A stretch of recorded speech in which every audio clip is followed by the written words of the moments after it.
கர்த்தராகிய இயேசு கிறிஸ்துவின் நாமத்தில் உங்களை அன்போடு வாழ்த்துகிறேன்.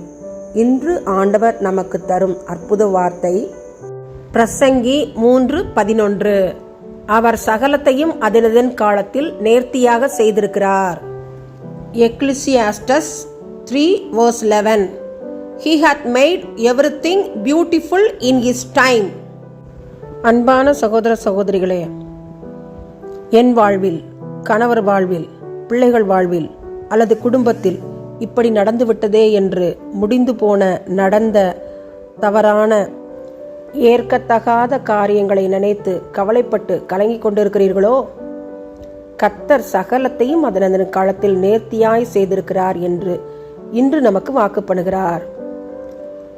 What God already planned in our life is happened.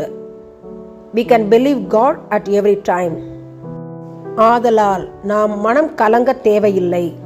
கர்த்தருக்குள் தைரியமாய் நம்மை திடப்படுத்திக் கொள்வோம்.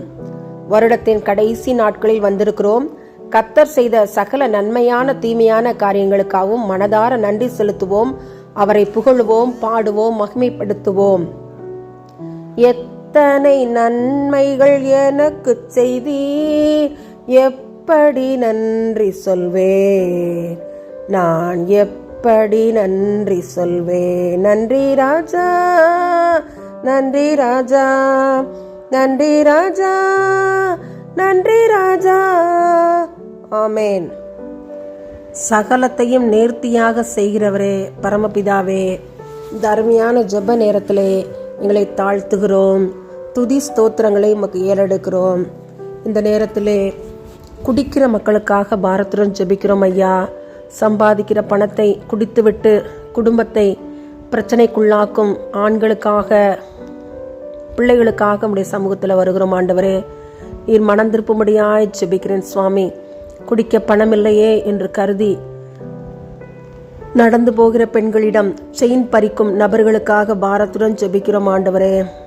அவர்கள் வாழ்வில் ஒரு மாற்றத்தை நீர் உண்டு பண்ண வேண்டுமாய் ஜெபிக்கிறேன் சுவாமி. நல்ல ஒழுக்கத்தை கற்றுக்கொடும் சுவாமி. குடும்பத்திற்கு ஆசீர்வாதமான மகனாக ஒவ்வொரு குடும்ப தலைவனும் அவருடைய பிள்ளைகளும் நடக்கத்தக்கதான கிருபைகளை கூட்டி கொடுங்க. குடிக்கிற மக்களை மனந்திருப்புங்க. தவறான திருட்டு போன்ற, செயின் பறிப்பு போன்ற காரியங்களில் ஈடுபடும் நபர்களை மனம் திருப்புங்க. அவர்கள் உணர்ந்து மனம் திரும்பக்கூடிய கிருபைகளை கூட்டி கொடுங்க. உம்முடைய கரத்திலே இப்படிப்பட்ட ஜனங்களை தாழ்த்தி ஒப்புக் கொடுக்கிற சுவாமி. ஆண்டவரே, நீர் இரக்கம் பாராட்டும். நன்மையான காரியங்களை குடும்பங்களில் கட்டளையிடும். இயேசுவின் மூலமாய் எங்கள் ஜெபங்களை ஏறெடுக்கிறோம். ஜீவனுள்ள எங்கள் நல்ல பிதாவே. ஆமேன், ஆமேன்.